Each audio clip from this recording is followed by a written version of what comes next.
Hello everyone, இன்னைக்கு நாம இந்த சைனீஸ் ட்ராமாக்கான செகண்ட் எபிசோட் தான் பார்க்க போறோம். அதுக்கு முன்னே இன்னும் நம்ம சேனலுக்கு சப்ஸ்கிரைப் பண்ணாதவங்க சப்ஸ்கிரைப் பண்ணிக்கோங்க. ஓகே, இப்போ நாம இன்னைக்கான எபிசோட்குள்ள போகலாம்.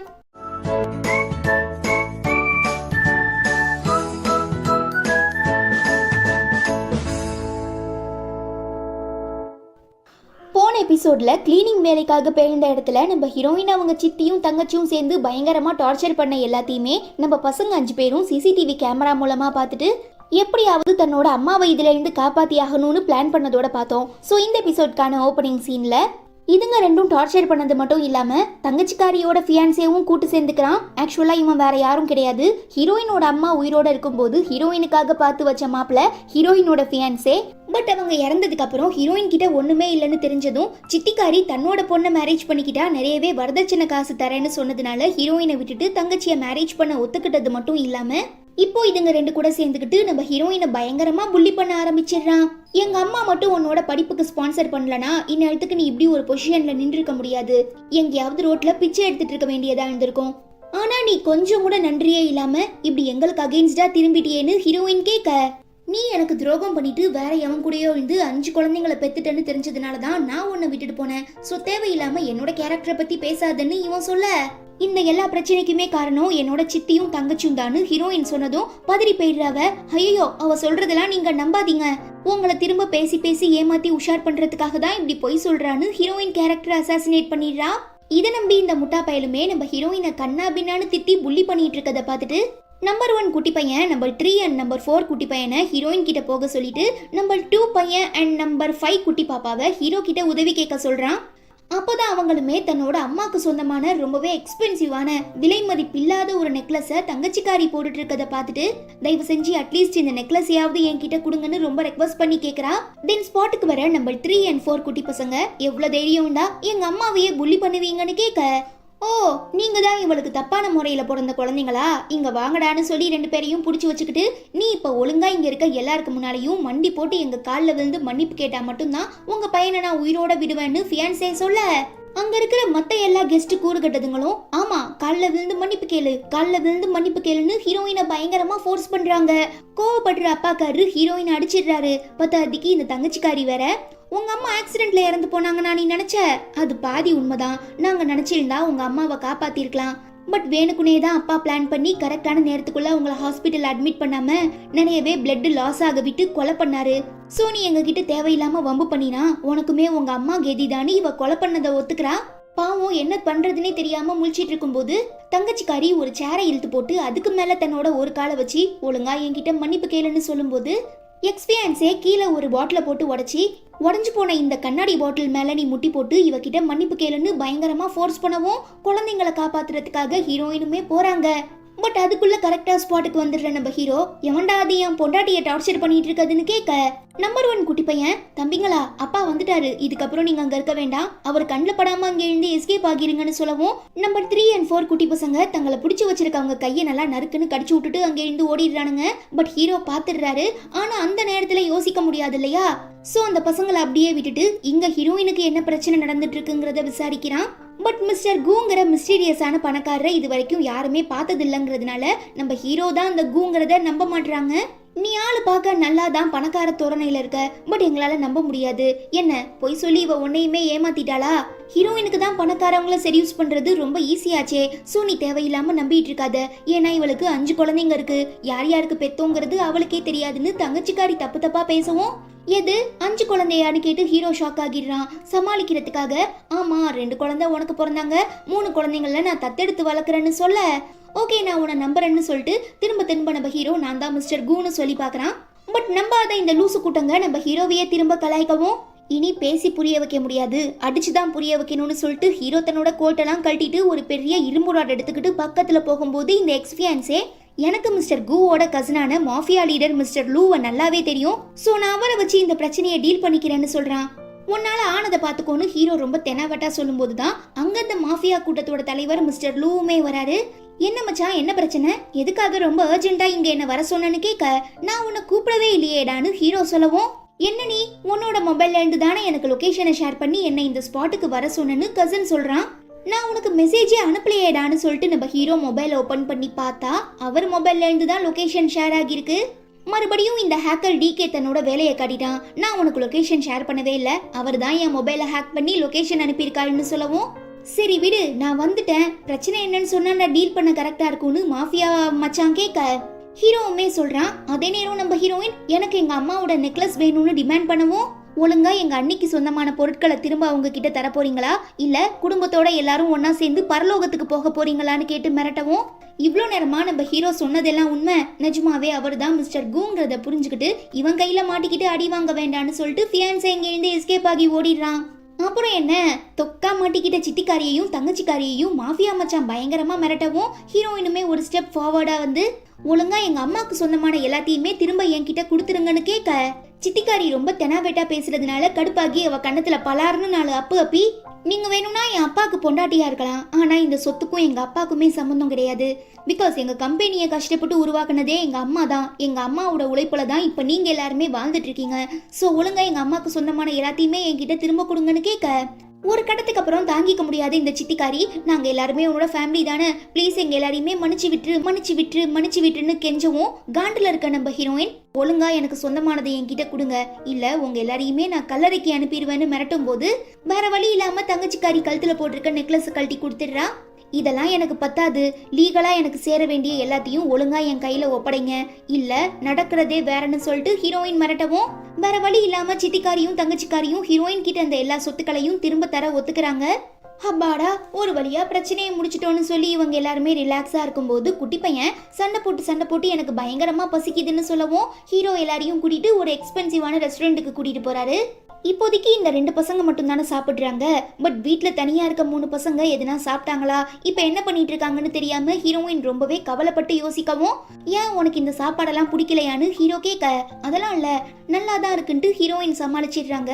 அதே நேரம் குட்டி பாப்பா, வீட்ல இருக்க 3 அண்ணாக்களும் இந்த சாப்பாடெல்லாம் சாப்பிட்டதே இல்ல, ப்ளீஸ் அவங்களுக்காக நான் கொஞ்சம் எடுத்துக்கவான்னு கேட்க, எடுத்துக்கலாம் வேணாம், உனக்கு என்னென்ன ஆசையா இருக்கோ எல்லாத்தையுமே அவங்களுக்காக வாங்கிட்டு போன்னு ஹீரோ சொல்லவும், சோ ஸ்வீட், அப்பா நீங்க நிஜமாவே ரொம்ப நல்லவர்னு சொல்லிட்டு குட்டி பாப்பா கண்ணத்துல கிஸ் பண்றா.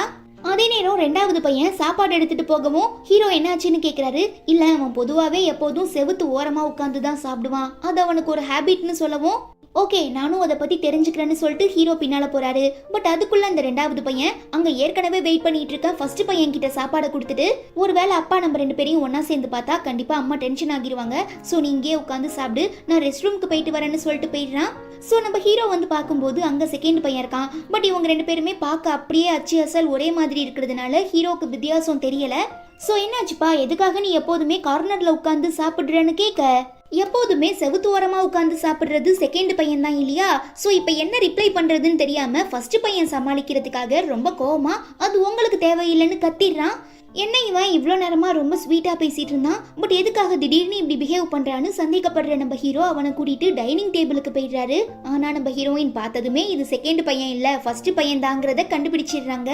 அப்போதான் நம்ம ஹீரோ, நாளைக்கு என் பாட்டியோட பர்த்டே பார்ட்டி இருக்கு, சோ நீ பசங்களை கூட்டிட்டு என்னோட வீட்டுக்கு வா, நான் அவங்களை எல்லாருக்குமே இன்ட்ரோ பண்ணி வைக்கணும்னு சொல்ல, ஹீரோயினுமே மறுக்க முடியாம எல்லாரையும் கூட்டிட்டு போயிடுறாங்க. பட் நம்பர் 1 நம்பர் 3 நம்பர் 4 கிட்ட என்னால இப்போதைக்கு நம்பர் 2 அண்ட் நம்பர் 5 குட்டி பாப்பாவை மட்டும் தான் உள்ள கூட்டிட்டு போக முடியும், சோ என்னோட சிச்சுவேஷனை புரிஞ்சுக்கிட்டு நான் பார்ட்டியை முடிச்சுட்டு வெளியில வர வரைக்கும் நீங்க 3 பேரும் இங்கேயே ரொம்ப சேஃபா விளையாடுங்கன்னு சொல்லிட்டு உள்ள போயிடுறாங்க. இருந்தாலும் எங்களுக்கு உள்ள போகணும்னு ஆசையா இருக்கு, பிகாஸ் அங்க பார்ட்டி நடக்குதுல, சோ நிறையவே விதவிதமான டேஸ்டியான ஃபுட்டெல்லாம் வச்சிருப்பாங்க, அட்லீஸ்ட் அதை கண்ணாலையாவது பார்க்கணும்னு ரொம்ப கெஞ்சுறதுனால நம்பர் 1 இவங்க 2 பேரையுமே கூட்டிட்டு போயிட்டு காம்பவுண்ட் வால் இருக்கும்ல அது மேல ஏறி நின்னு பார்க்க வைக்கிறான். அப்ப இவங்களை நோட் பண்ணிடுற பாட்டி, யார் பசங்களா நீங்கன்னு கேட்க, பயந்து போயிடுற பசங்க இறங்க ட்ரை பண்ணும்போது போதால்னு கீழே விழுந்துட்டானுங்க. அவனுங்களை காப்பாற்ற முயற்சி பண்ணும்போது பாட்டியுமே கீழே விழுந்து செம்ம அடிபட்டுருது. கட் பண்ணா ஹாஸ்பிட்டல்ல கண் விழிச்சதும் அந்த 3 பசங்க நல்லா இருக்காங்களா, இப்ப எங்க இருக்காங்கன்னு கேட்க, நீங்க இப்ப யார பத்தி பேசுறீங்கன்னு ஹீரோ கேக்குறாரு. நான் பர்த்டே பார்ட்டியில ஒரு 3 பசங்களை பார்த்தேன், அவனுங்க 3 பேருமே சின்ன வயசுல நீ பார்க்க எப்படி இருந்தியோ அதே மாதிரி இருந்தாங்க, ஸோ அவங்கள பற்றி விசாரித்து மற்ற டீட்டெயில்ஸ் எல்லாம் தெரிஞ்சுக்கிறதுக்காக நான் ட்ரை பண்ணும்போது தான் ஸ்லிப் ஆகி கீழே விழுந்துட்டேன்னு பாட்டி சொல்கிறாங்க. சந்தேகப்படுற நம்ம ஹீரோ அந்த 3 பசங்க யாரா இருக்குங்கிறத தெரிஞ்சுக்கிறதுக்காக பக்கத்து ரூமுக்கு போகிறான். பட் அதுக்குள்ள அவங்க அம்மா டிஸ்சார்ஜ் பண்ணி கூட்டிட்டு போயிட்டாங்க. சரி நீங்க யாருன்னு நர்ஸ் கேட்க, வேற வழி இல்லாம இந்த குழந்தைங்களோட அப்பான்னு சொல்லவும், உங்களுக்கு கொஞ்சம் கூட பசங்க மேல அக்கறையே இல்ல போல, சரி அவங்க ஐடி கார்டை மிஸ் பண்ணிட்டாங்க திரும்ப கொடுத்துருங்கன்னு சொல்லி தராங்க. அது பார்த்தோம்னா மூணாவது பையன் ஃபூஃபோட ஐடி கார்டுங்கிறதுனால அதை வச்சு நம்ம ஹீரோ பசங்க எல்லாரும் படிக்கிற ஸ்கூலை கண்டுபிடிச்சிடுறாரு. கட் பண்ணா இங்க ஸ்கூல்ல நம்பர் 1 குட்டி பையனும் நம்பர் 5 குட்டி பாப்பாவும் படிச்சிட்டு இருக்கும்போது தேவையே இல்லாம ஒருத்தன் குட்டி பாப்பா முடிய பிடிச்சி இழுக்கவும் கோவப்பட்டு அவ தன்னோட அண்ணன் கிட்ட மாட்டி விட்டுறா. சோ அண்ணங்காரன் என் தங்கச்சி கிட்ட மன்னிப்பு கேளுன்னு சொல்ல அவன் முடியாதுன்னு சொல்லி பிரச்சனை பண்றது மட்டும் இல்லாம தம்பியை அடிக்க போயிடவும் குட்டி பாப்பா பிடிச்சி தள்ளி விட்டுறா. இதுல அவன் ஷூ அழுக்காகிடுது. இந்த ஷூவோட விலை எவ்வளோன்னு தெரியுமா? இது பயங்கர காஸ்ட்லி. உங்க அம்மா அதாவது வீட்டை பெருக்கிட்டு இருக்கவங்க மாசம் ஃபுல்லா சம்பாதிச்சா கூட இதை வாங்க முடியாது. சோ ஒழுங்கா நீ உன் நாக்கால என் ஷூவை கிளீன் பண்ணுன்னு டிமாண்ட் பண்றான். பிரச்சனை நமக்குள்ள நடந்துட்டு இருக்கும்போது எதுக்கு நீ தேவையில்லாம எங்க அம்மாவை இழுக்கிறன்னு நம்ம பசங்க கேட்க நான் அப்படிதான் இழுப்பேன். நான் என்ன பொய்யா சொல்லிட்டேன்? நம்ம ஸ்கூல் ஹாலிடேஸ் அப்போ கூட உங்க அம்மா நம்ம ஸ்கூல் டாய்லெட்டை வந்து கிளீன் பண்ணாங்கல்ல, எனக்கு என்ன தெரியாதுன்னு நினைச்சிட்டு இருக்கியா? சோ உங்கள மாதிரி தகுதி இல்லாதவங்களாம் இந்த ஸ்கூல்ல படிக்க கூடாது. அப்படி படிக்க வந்தா என்ன மாதிரி பணக்காரங்களுக்கு அடிமையாதான் இருந்தாகணும்னு அந்த பையன் சொல்லவும் நம்ம பையனுக்கு கோவம் வந்துடுது. சண்டை போட ஆரம்பிச்சிடறான். அப்ப கரெக்டா அங்க டீச்சர் வரவும் இந்த பையன் இவங்க 2 பேருமே சேர்ந்து என்ன புள்ளி பண்றாங்கன்னு பொய் சொல்லிடுறான். இது பொய் தாங்கிறது அந்த டீச்சருக்குமே நல்லா தெரியும். பட் இந்த பணக்கார பையனோட பேரண்ட்ஸ் வருஷத்துக்கு அந்த ஸ்கூலுக்கு $2 மில்லியன் காசு தராங்கங்கிற ஒரே காரணத்துக்காக நம்ம பசங்க மேல தப்பு இல்லைன்னு தெரிஞ்சுமே நீங்க தான் இவன் கிட்ட சாரி கேட்கணும், ஒழுங்கா மண்டி போட்டு முட்டி போட்டு அவன் காலில் விழுந்து மன்னிப்பு கேளுங்கன்னு டிமாண்ட் பண்ணுது. பட் எங்க அம்மா பண்ணாத தப்புக்கு யாருக்கு முன்னாலையும் தலகுனிய கூடாதுன்னு சொல்லி கொடுத்துருக்காங்க. சோ நாங்களுமே இவன் கிட்ட மன்னிப்பு கேட்க மாட்டோம்னு நம்ம பசங்க 2 பேரும் சொல்லிட்டு இருக்கும் போதுதான் அந்த ஸ்கூல்ல இருக்க இன்னொரு டீச்சர் நம்ம ஹீரோவை கூட்டிட்டு வந்து நீங்க கேட்ட பசங்க இவங்க தான், இன்னும் 3 பசங்க இருக்கானுங்க, அவனுங்களாம் வேற வேற கிளாஸ்ல படிச்சிட்டு இருக்காங்கன்னு சொல்லிடுறாரு. அதே நேரம் அந்த டீச்சர் இந்த பையனோட அம்மாக்கு கால் பண்ணி சொல்லிடுறதுனால ரொம்ப டெரரா வர அந்த அம்மா யார் என் குழந்தைங்களை அடிச்சது, யார் என் குழந்தைங்களை புள்ளி பண்ணதுன்னு கேட்டு தேவையில்லாம பிரச்சனை பண்ணுது. சோ நம்ம ஹீரோ பசங்க கிட்ட என்ன பிரச்சனைன்னு கேட்க நம்ம ஆளுங்களுமே சொல்றாங்க என் பசங்க தான் அவங்க மேல தப்பு இல்லைன்னு சொல்றாங்களே, அப்புறம் எதுக்காக மன்னிப்பு கேட்க சொல்லி கட்டாயப்படுத்துறீங்க? நீங்க எப்படி உங்க பசங்க சொல்றத நம்புறீங்களோ அதே மாதிரி நான் என் பையன் சொல்றத நம்புறேன். அதனால தப்பு பண்ண நீங்க தான் மன்னிப்பு கேட்டாகணும். அது மட்டும் இல்லாம உங்களை மாதிரியான சாதாரண ஆளுங்களாம் இந்த மாதிரி பெரிய ஹை லெவலான ஸ்கூல்ல படிக்க லாய்க்கே கிடையாது. அதனால ஒழுங்கா உங்க பசங்களை என் பையன் காலில் விழுந்து மன்னிப்பு கேட்க சொல்லுங்க. இல்ல என் ஹஸ்பண்டோட இன்ஃப்ளூயன்ஸை யூஸ் பண்ணி உங்க பசங்களுக்கு உடனே டிசி கொடுத்து இந்த ஸ்கூலை விட்டு அனுப்பிடுவேன். பிகாஸ் என் ஹஸ்பண்ட் ரொம்ப ஃபேமஸான மிஸ்டர் குவோட கம்பெனில ப்ராஜெக்ட் மேனேஜரா ஒர்க் பண்ணிட்டு இருக்காரு. ஒருவேளை அவர் மட்டும் இங்க வந்தாருன்னா சீனே வேறன்னு இந்த அம்மா பயங்கரமா சீன் போடுது. ஈவன் அப்பதான் இந்த அம்மாவோட ஹஸ்பண்டுமே ஃபோன் பேசிட்டு வராரு. ஆக்சுவலா மிஸ்டர் கூங்கிற மிஸ்டீரியஸான பணக்காரரை யாருமே பார்த்தது இல்லைல்ல, அதே மாதிரி தான் அவங்க கம்பெனியில ப்ராஜெக்ட் மேனேஜரா வேலை பார்த்துட்டு இருக்க இந்த ஆளுமே பார்க்கல. ஸோ ஃபர்ஸ்ட் டைமா மிஸ்டர் கூவை பார்க்க அப்பாயின்மெண்ட் கிடைச்சிருக்குன்னு தெரிஞ்சதுமே தன்னோட ஃப்ரெண்ட்ஸ் எல்லாருக்கும் கால் பண்ணி இன்னைக்கு ஈவினிங் சார் எனக்கு அப்பாயின்மெண்ட் கொடுத்துட்டாரு, நான் ஃபர்ஸ்ட் டைமா மிஸ்டர் கூவை பார்க்க போறது நினைச்சா ரொம்பவே எக்ஸைட்டட் ஆகிட்டேன்னு சொல்லிக்கிட்டே ஸ்கூலுக்கு வந்ததுமே நம்ம ஹீரோ தான் மிஸ்டர் கூனே தெரியாம ஒரு சாதாரண பர்சன் நினைச்சுக்கிட்டு கண்ணா பின்னான்னு சண்டை போடுறது மட்டும் இல்லாம குழந்தைங்களை அடிக்கிறதுக்காக வந்துடுறாரு. நம்ம ஹீரோ பிடிச்சி தள்ளி விட்டு நானுமே மிஸ்டர் கூவோட கம்பெனில தான் வேலை பார்க்கறேன்னு சொல்ல மிஞ்சி மிஞ்சி போனா நீ ஒரு கிளர்க்கா இருப்பியா இல்ல பியூனா இருப்பியா? சோ நீ தேவையில்லாம என்ன மாதிரி ரொம்ப பெரிய பதவியில இருக்கவங்க கிட்ட வம்பு பண்ணிட்டு இருக்காத, அப்புறம் நீ கஷ்டப்பட வேண்டியதா இருக்கும்னு சொல்லி மிரட்டவும் ஓகே இப்ப யாரு கஷ்டப்பட போறாங்கிறத நானே பாக்குறேன்னு சொல்லிட்டு ஹீரோ தன்னோட ஆபீஸ்க்கு கால் பண்ணி உடனே இந்த மனுஷனை வேலையை விட்டு தூக்குறது மட்டும் இல்லாம பிளாக் லிஸ்ட் பண்ணிடுங்க, அப்பதான் நம்ம கிட்ட பிரச்சனை பண்ணதுனால வேற எந்த கம்பெனிலயுமே வேலை தர மாட்டாங்கன்னு சொல்லவும் நம்மளால சும்மா பாவலா காட்டிட்டு இருக்கான்னு நினைச்சுக்கிட்டு புருஷனும் பொண்டாட்டியும் ஹீரோவை செம்மையா கமெண்ட் பண்ணி கலாய்ச்சி சிரிக்கிறாங்க. நம்மளுமே பெருசா எதையும் காட்டிக்காம அசால்ட்டா பார்த்துட்டு இருக்கும்போது ஆஃபீஸ்ல இருந்து கால் பண்ணி நீங்க மிஸ்டர் கூவை தேவையில்லாம சீண்டி பார்த்து கலாய்ச்சி அவமானப்படுத்தின காரணத்துக்காக உங்களை நாங்க வேலையை விட்டு தூக்குறது மட்டும் இல்லாம பிளாக் லிஸ்ட் பண்றோம்னு சொல்ல ஆத்தாடியாத்தோ அப்ப நிஜமாவே இவர் தான் மிஸ்டர் கூங்கிறத புரிஞ்சுக்கிற இந்த மனுஷன் பொதால்னு காலில் விழுந்து சார் ப்ளீஸ் சார் என்ன மன்னிச்சிருங்க மன்னிச்சிருங்கன்னு கெஞ்சிறாரு. நீங்க குடும்பமா தானே தப்பு பண்ணீங்க, அப்புறம் எப்படி ஒன்ன மட்டும் என்னால மன்னிக்க முடியும்னு ஹீரோ கேட்க தன்னோட ஒய்ஃபை பிடிச்சி இழுத்து இவ பண்ணதுமே பெரிய தப்பு தான், மன்னிப்பு கேளுடின்னு பயங்கரமா ஃபோர்ஸ் பண்றாரு. ஆனா யாருங்க இவன், எதுக்காக நாம இவன் காலில் விழணும்னு இந்த அம்மா கேட்க அடியே நான் வேலை பார்த்துட்டு இருக்க மிஸ்டர் கூவே இவரு தாண்டி, தேவையில்லாம உன் பேச்சு கேட்டுக்கிட்டு நான் இவரை எதிர்த்து பேசிட்டேன், இப்ப என் வேலை போக போகுது நம்ம வாழ்க்கையும் சேர்ந்தே போக போகுதுன்னு சொல்ல மறந்து போயிடுற இந்த அம்மா ப்ளீஸ் சார் என் புருஷனையும் என்னையும் மன்னிச்சிருங்க, இதுக்கப்புறம் உங்க கண்ணிலேயே படமாட்டோன்னு கெஞ்சுது. அந்த பையனுமே முட்டி போட்டு நம்ம குட்டி பசங்க 2 பேர்கிட்டையும் ப்ளீஸ் நான் பண்ண தப்புக்கு என்ன மன்னிச்சிருங்க, நான் படிக்கணும் நல்லா வாழணும் 3 வேளையும் வயிறு நிறைய சாப்பிடணும், ப்ளீஸ் என் மேல கருணை காட்டி என்னையும் எங்க அப்பா அம்மாவையும் மன்னிச்சு விட்டுருங்கன்னு கெஞ்சவும் நம்ம பசங்களுமே அவங்க நமக்கு பண்ணதை திரும்ப நாமளுமே அவங்களுக்கு பண்ணோம்னா அப்புறம் நாம நல்லவங்க கிடையாது. மன்னிப்பு கேட்கறவங்களாம் மனுஷங்கன்னா மன்னிச்சு விட்டுறவங்க மாமனிதர்கள். சோ நாம மாமனிதர்களா இருந்துட்டு போவோம்னு சொல்ல ஹீரோவுமே கருணை காட்டி என் பசங்க சொல்றதுனால உங்களை சும்மா விடுறேன். இதுக்கப்புறம் என் பசங்க மட்டும் இல்ல வேற எந்த பசங்க கிட்டயும் ஏழையா இருக்காங்கங்கிற ஒரே காரணத்துக்காக அவங்கள நீங்க டார்ச்சர் பண்ணக்கூடாதுன்னு மிரட்டிட்டு தான் நம்ம ஹீரோ போனா போதுன்னு இவங்க எல்லாரையுமே விட்டுடுறாரு. அதே நேரம் என்னதான் நம்ம ஹீரோயின் தன்னோட குழந்தைங்களுக்கு ரொம்ப சிம்பிளான அடிப்படையான வாழ்க்கையை கொடுத்திருந்தாலும் எல்லாரையுமே ரொம்ப நல்லா கைட் பண்ணியிருக்கா, நல்லா வளர்த்துருக்கா, நல்லது கெட்டதை சொல்லி கொடுத்து பொறுப்பான குழந்தைங்களா முன்னேற்றி கொண்டு வந்திருக்கான்னு பெருமைப்படுறான். அதுவே இங்க நம்ம ஹீரோயின் கிட்ட இருந்து அவங்க சித்தியும் தங்கச்சியும் ஏமாத்தி வாங்கின சொத்தெல்லாம் திரும்ப தரதா சொல்லியிருந்தாங்கல்ல, அதுக்காக தனியா ஒரு இடத்துக்கு வர சொல்லவும் ஹீரோயினுமே போறாங்க. பட் இவங்க 2 பேரும் ரொம்ப கெட்டவங்கிறதுனால ஆளுங்களை வச்சு நம்ம ஹீரோயினை பயங்கரமா அடிக்கவும் உடனே ஹீரோக்கு கால் பண்ணி தன்னை காப்பாத்த இன்ஃபார்ம் பண்ணலான்னு முயற்சி பண்றாங்க. பட் அதுக்குள்ள தங்கச்சிக்காரி காலால போனை எட்டி உதச்சிடுறா. பட் நம்ம ஹீரோக்கு போய் கால் ரீச் ஆகுறதுனால இங்க நடந்துட்டு இருக்க எல்லா பிரச்சனையும் கேட்டுட்டு ஹீரோயினை காப்பாத்துறதுக்காக ரொம்ப கஷ்டப்பட்டு லொகேஷன் எல்லாம் கண்டுபிடிச்சு போறாரு. பட் அதுக்குள்ள இங்க நம்ம ஹீரோயின் கிட்ட இருந்து நிறையவே ரத்தம் எடுக்கிறாங்க. எதுக்காக இப்படி பண்றீங்கன்னு கேட்க, பிகாஸ் உங்க அம்மா இறந்து போறதுக்கு முன்ன உன் பேர்ல யாருக்கும் தெரியாம நிறையவே காசு ஃபண்டா போட்டு வச்சிருக்காங்க. ஆனா அதை உனக்கு 22 வயசு ஆனதுக்கு அப்புறம், அதாவது மேரேஜ் ஆக போற வயசுல தான் உனக்கு கொடுக்கணும்னு எழுதி வச்சிட்டதுனால லாயர் ஒரு 4 நாளைக்கு முன்னாலதான் வீடு தேடி வந்தாரு. நீ அங்க இல்லங்கிறதுனால நான் தான் அந்த அம்மாவோட பொண்ணுன்னு சொல்லி லாயரை ஏமாத்த ட்ரை பண்ணேன். பட் அவர் ரொம்ப புத்திசாலிங்கிறதுனால என்னை பார்த்ததுமே கண்டுபிடிச்சிட்டாரு. இருந்தாலும் நான் பிளாஸ்டிக் சர்ஜரி பண்ணியிருக்கேன் அது இதுன்னு சொல்லி சமாளிக்க ட்ரை பண்ணேன். ஆனா அதை நம்பாம டிஎன்ஏ டெஸ்ட் எடுத்துட்டு வாங்க, அது ஒரு வேலை பாசிட்டிவா இருந்ததுன்னா எல்லா ஃபண்டையுமே என் பேர்ல எழுதி வச்சிடுறேன்னு சொன்னாங்க. அதுக்காக தான் இப்போ ஒன்ன கடத்தி உன்கிட்ட இருந்து ரத்தத்தை எடுத்து அது மூலமா டிஎன்ஏ டெஸ்ட் பண்ணி நான் தான் உங்க அம்மாவோட ஒரிஜினல் வாரிசுங்கிறத நிரூபிக்கிறதுக்காக இவ்வளோ வேலைகளையுமே பண்ணிட்டு இருக்கோம்னு சொல்லவும் பாவம் ஹீரோயினுக்கு என்ன பண்றதுனே தெரியல. பிகாஸ் அங்க தனியா மாட்டிட்டாங்க இல்லையா. சோ யோசிக்க முடியாம தடுமாறிட்டு இருக்கும் போது கரெக்டா அந்த ஸ்பாட்டுக்கு தன்னோட மாஃபியா கசினை கூட்டிட்டு வர நம்ம ஹீரோயினோட தங்கச்சி சித்தி எல்லாரையும் அடிச்சு போட்டுட்டு ஹீரோயினை காப்பாத்திடுறான். பட் மாஃபியா கசினுக்கு எல்லாமே ரொம்ப சந்தேகமா இருக்கு. பிகாஸ் நம்ம ஹீரோயின் இந்த லொகேஷனை சொன்னது யாருன்னு பார்த்தோம்னா அந்த டிகேங்கிற ஹேக்கர் தான். எதுக்காக டிகே எப்ப பார்த்தாலும் ஹீரோயினையே சுத்திட்டு இருக்கான், ஒருவேளை டிகே உங்களுக்கு தெரியுமான்னு கேட்க ஹீரோயின் தெரியாதுன்னு சொல்லிடுறாங்க. பிகாஸ் அவங்களுக்கு நிஜமாவே இந்த டிகேங்கிற ஹேக்கர் தன்னோட ஃபர்ஸ்ட் பையன் டேட்டே தாங்கிற உண்மை தெரியாது. இருந்தாலும் இந்த மாஃபியா கசின் பயங்கரமா யோசிச்சுட்டு இருக்கும்போது அந்த டிகேவே கால் பண்ணி நான் ஹீரோயின் கிட்ட பேசணும்னு சொல்ல நம்ம ஆளுங்களுக்கு இன்னும் சந்தேகம் அதிகரிச்சிருது.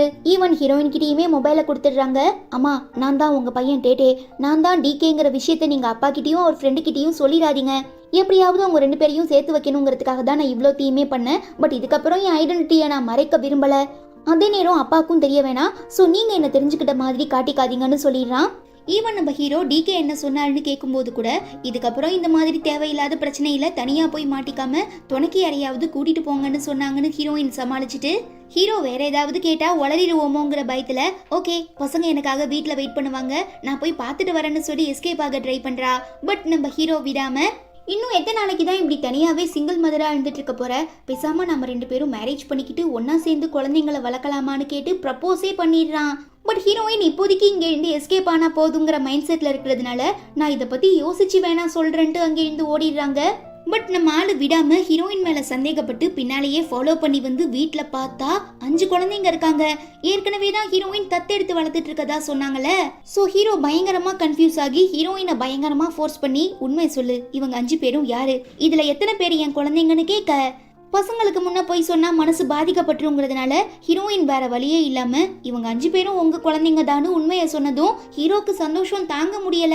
சோ உடனே கிளம்பி நீங்க எல்லாரும் என் கூட வீட்டுக்கு வந்துருங்க, நீ ஓகேன்னு சொல்ற வர நான் உன் பக்கத்துல கூட நெருங்க மாட்டேன். பட் என்ன இருந்தாலும் இவங்க எல்லாருமே எனக்கு பிறந்த பசங்க, சோ இவங்களை பாத்துக்க வேண்டிய ரெஸ்பான்சிபிலிட்டிஸ் எனக்கு இருக்குங்கிறதுனால நீயும் நானும் ஒரே வீட்டுல ஒன்னா சேர்ந்து வாழுவோன்னு சொல்லவும் பசங்க எல்லாருமே செம்ம குஜால்டியாகி ஆமாமா வாங்க போலான்னு ரொம்ப கெஞ்சி கேட்கறதுனால ஹீரோயினுமே வேற வழி இல்லாம ஹீரோ கூட சேர்ந்து வாழ ஒத்துக்கிறாங்க.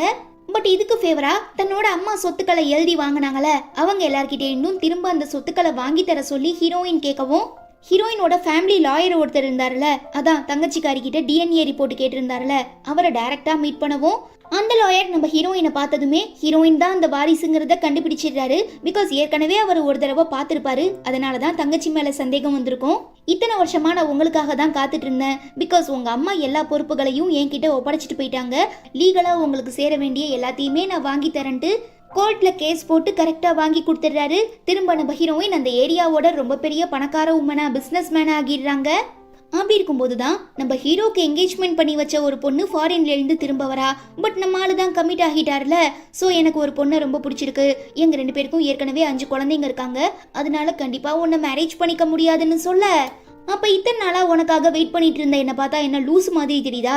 உனக்காக நான் எவ்வளவு தியாகம் பண்ணிருப்பேன். பட் இப்போ என்னன்னா உனக்குன்னு ஒரு ஃபேமிலி வந்துருச்சு, ஸோ நான் வேண்டான்னு சொல்றியான்னு கோவப்படுற அந்த பொண்ணு டைரக்டா நம்ம ஹீரோயினையே மீட் பண்ணி மறைமுகமா நம்ம ஹீரோ பத்தி சில விஷயங்களெல்லாம் பேசவும் ஹீரோயின் சந்தேகப்பட்டு என்னமோ எதுவுமே நடக்காத மாதிரி, ஆமா உங்களுக்கு லூலுங்கிற பொண்ணு தெரியுமான்னு கேட்க, தேவையில்லாத பிரச்சனை வந்துடக்கூடாதுங்கிறதுக்காக நம்ம ஹீரோ தெரியாதுன்னு போய் சொல்லிடுறான். ஹீரோயினுமே கண்டுக்காத மாதிரி விட்டுறாங்க. பட் ரொம்ப டென்ஷன் ஆகி நம்ம ஹீரோ அந்த பொண்ணுக்கு கால் பண்ணி, எதுக்காக நீ என் ஒய்ஃபை மீட் பண்ண? நான் தான் டைரக்டாவே உன் மேல இன்ட்ரெஸ்ட் இல்லைன்னு சொல்லிட்டேனே, ஏதோ என் ஃபேமிலி ஃபோர்ஸ் பண்ணாங்கங்கிற ஒரே காரணத்துக்காக தான் உன்னை நான் கல்யாணம் பண்ணிக்க ஒத்துக்கிட்டேன், மற்றபடி நிஜமாவே உன் மேல எனக்கு எந்த ஃபீலிங்ஸுமே இல்லைன்னு சொல்ல, ஒருவேளை நீ இப்படி திரும்ப திரும்ப என்னை இக்னோர் பண்ணிட்டே இருந்தீனா நான் கண்டிப்பா செத்து போயிருவேன்னு சொல்லி அந்த பொண்ணு பிளாக்மெயில் பண்ணவும், அசம்பாவிதம் எதுவும் நடந்துடக்கூடாதுங்கிறதுக்காக நம்ம ஹீரோயினை வீட்டுல தனியா விட்டுட்டு நைட்டு கிளம்பி போயிடுறான். அங்க போய் பார்த்தா அந்த பொண்ணு கையை கட் பண்ணிட்டு உயிருக்கு போராடிட்டு இருக்கவும், காப்பாத்துறதுக்காக நம்ம ஹீரோ தூக்கிட்டு கீழே இறங்கி வரும்போது ஹீரோயின் அங்க நிக்கிறாங்க.